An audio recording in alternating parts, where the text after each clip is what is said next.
하나님의 말씀 신약성경 히브리서 13장 말씀을 봉독하겠습니다. 히브리서 13장 18절부터 25절까지 말씀입니다.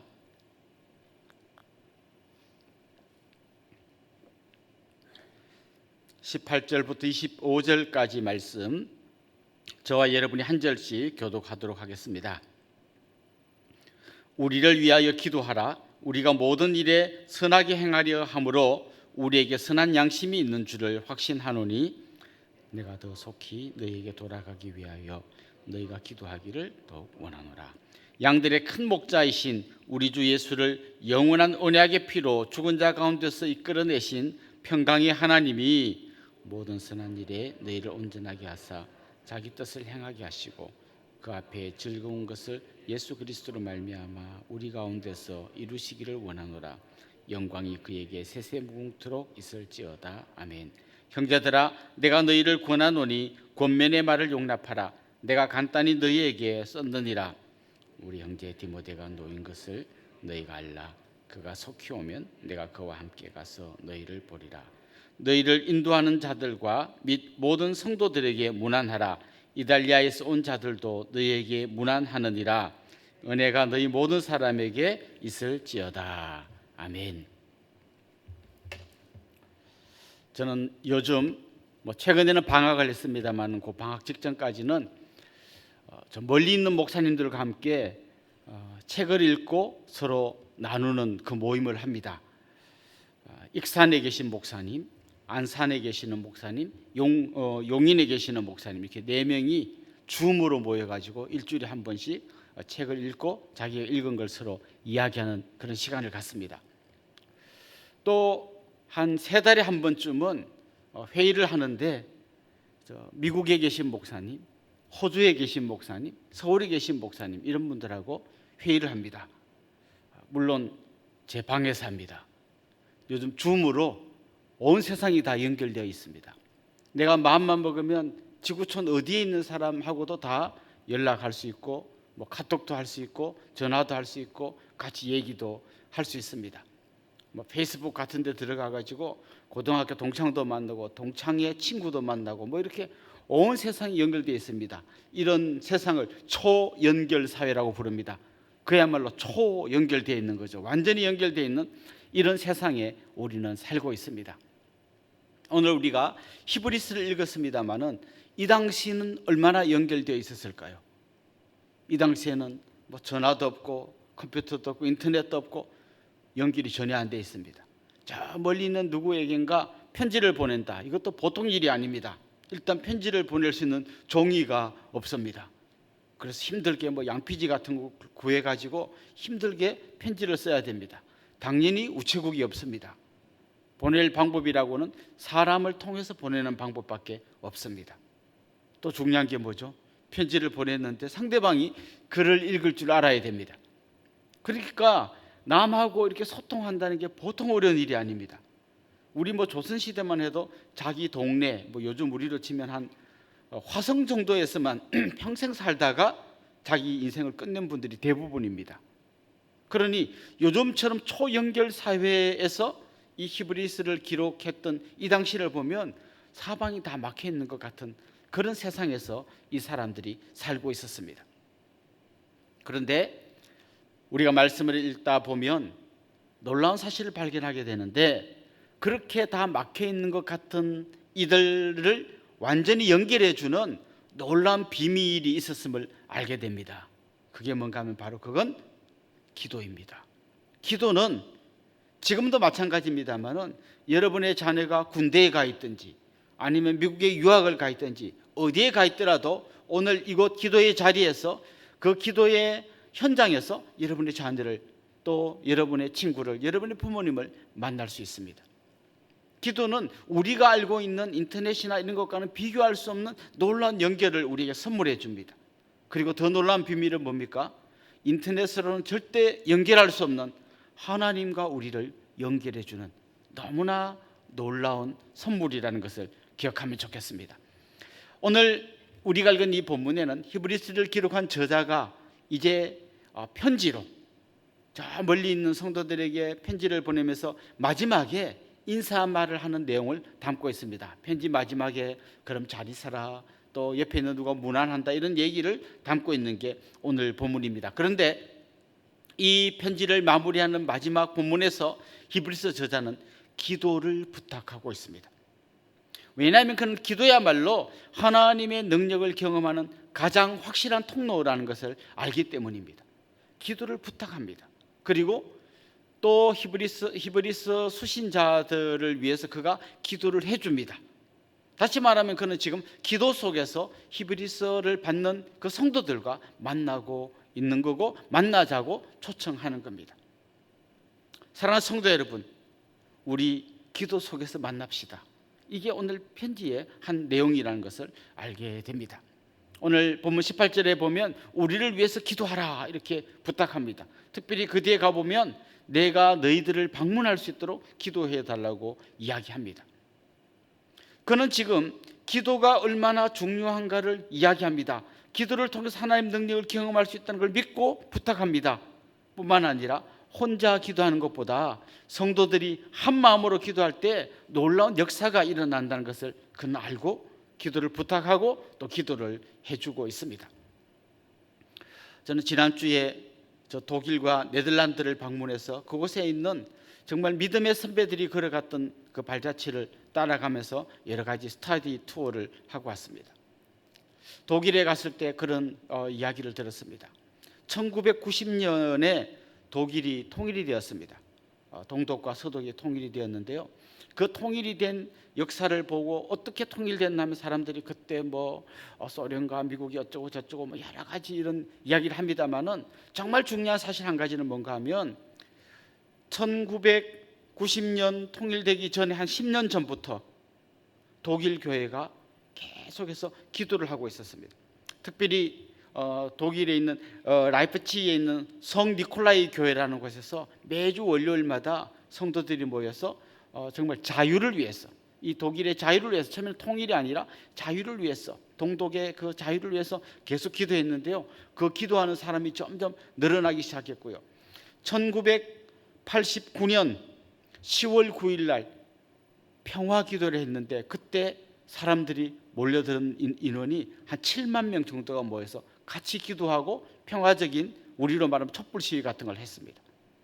그리고 한 달 이후에 베를린 장벽이 무너졌습니다. 딴 사람들은 국제적인 여러 가지 이야기를 하지만 정말 믿음의 사람들은 알고 있습니다.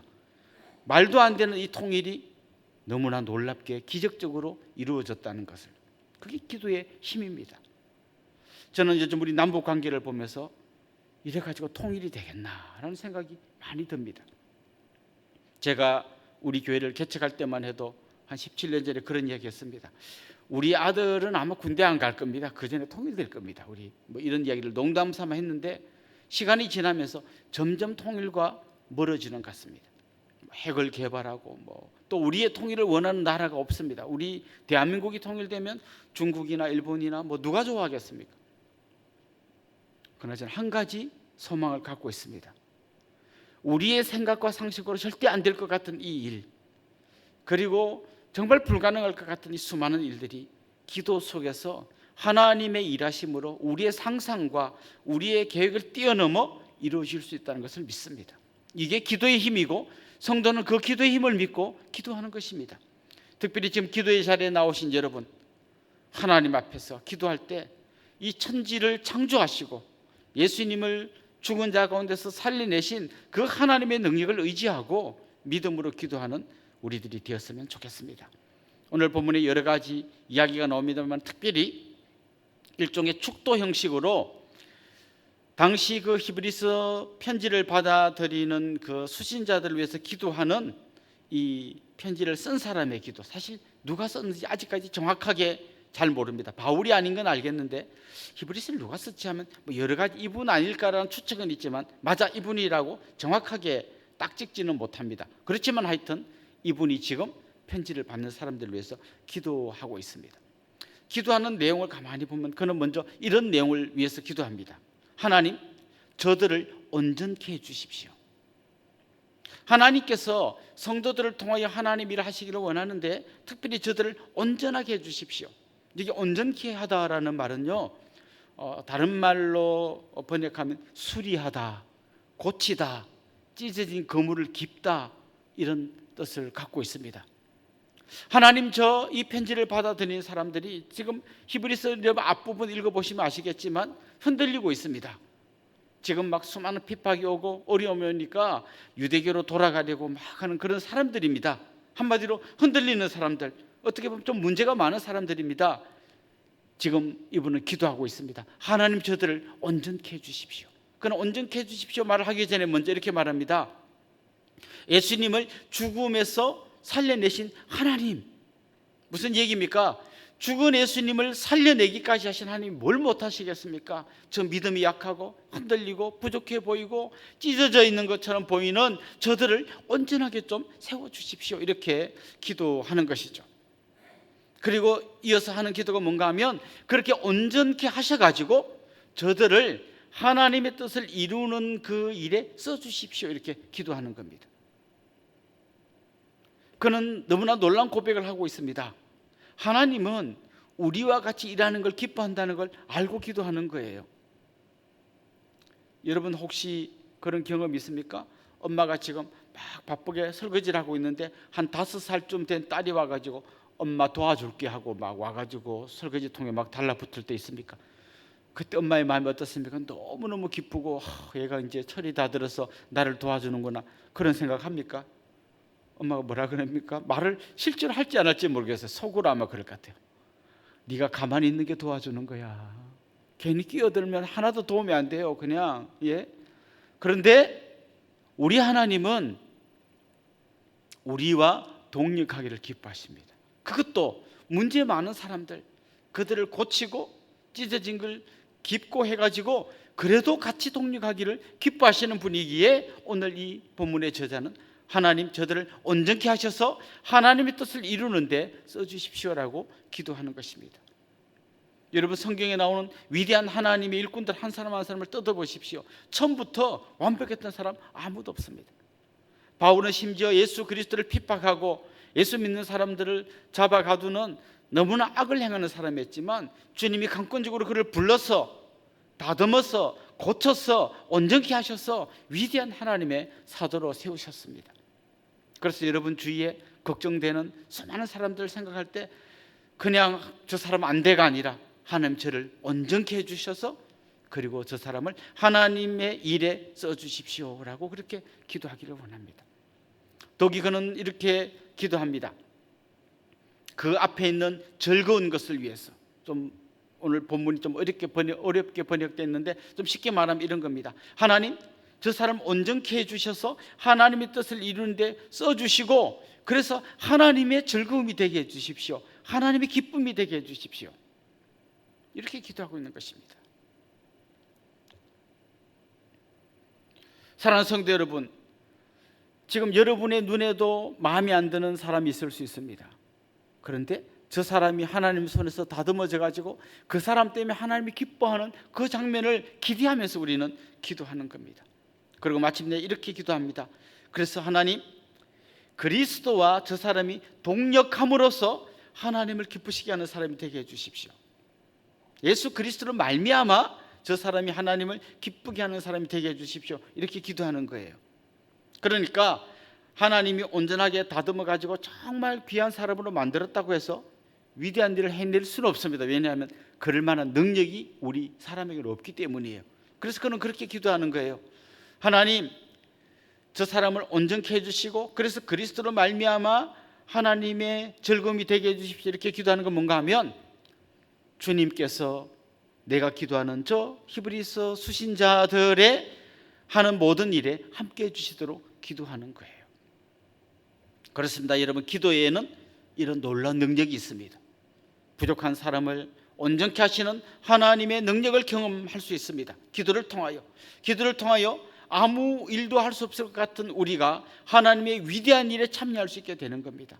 저는 여기 있는 여러분들이요, 이 국가를 끌고 가는 주역의 자리에 들어갈 수 있고 여러분이 통일의 주역이 될 수도 있고 여러분이 세계 역사를 바꾸는 한복판에 설 수도 있습니다. 언제? 우리가 기도할 때. 우리의 기도를 통하여 하나님이 그렇게 놀라운 일을 행하시기를 기뻐하시는 것입니다. 오늘 저는 여러분에게 그렇게 권면하고 싶습니다. 사랑하는 성도 여러분, 기도 속에서 만납시다. 그래서 위대한 하나님의 일을 같이 경험합시다. 그렇게 기도를 여러분에게 권면하고 싶습니다. 특별히 우리 교회의 지도자들을 위해서 순장님들, 지역장님들, 우리 교역자들, 앞서서 섬기신 우리 장로님, 권사님들, 교사들 위해서 기도해 주시면 좋겠습니다. 또 선교사님들 위해서 기도해 주시면 좋겠어요. 우리가 선교사님들 위해서 기도할 때 현장에 가지는 못하지만 우리는 그 선교의 사역에 기도로 동참하게 되는 것입니다. 또 우리 교회 여러 환우들, 눈물로 기도하는 환우들, 나에게 아무 능력도 없지만 하나님 저 사람을 온전케 해주십시오. 몸도 마음도 하나님 온전케 해주셔서 정말 하나님 일에 쓰임받는 그런 귀한 믿음의 사람 되게 해주십시오. 우리가 같이 기도해야 할 줄로 믿습니다. 그때 여러분은 놀라운 하나님의 일하심을 같이 경험하게 될 줄로 믿습니다. 여러분이 바로 그 기도의 주역이 되기를 주님의 이름으로 축원합니다. 기도드리겠습니다. 하나님 아버지, 우리 생각으로는 소망이 없어 보이고 아무것도 할 수 없을 것 같은 이때에 하나님 앞에 나아가 하나님을 붙듭니다. 하나님, 정말 수많은 사람들을, 우리 믿음의 동력자들, 우리 자녀들, 우리 선교사님들, 또 우리 교회의 지도자들 하나님 붙들어 주십시오. 때로는 부족하고 연약해 보이지만 하나님의 손에서 온전케 해주시고 그래서 하나님의 뜻을 이루고 하나님을 기쁘시게 하는 그런 귀하고 복된 역사가 일어나게 하여 주옵소서. 주님, 우리는 비록 힘이 없고 아무것도 할 수 없는 것처럼 보이지만 기도 속에서 이 세계 역사의 한복판에 설 수 있는 줄로 믿습니다. 하나님, 우리가 파송한 선교사님들, 후원하는 선교사님들, 또 세계 도처에서 흩어져서 사역하고 있는 선교사님들을 붙들어 주시옵소서. 하나님께서 능력과 권능의 팔로 그들과 함께하여 주옵소서. 또 우리 환우들, 하나님 고통 중에 신음하는 그분들 한 분 한 분 찾아가 주시고 만나 주시고 새 힘과 용기를 주시고 새롭게 하여 주시옵소서. 예수님의 이름으로 기도드립니다. 아멘.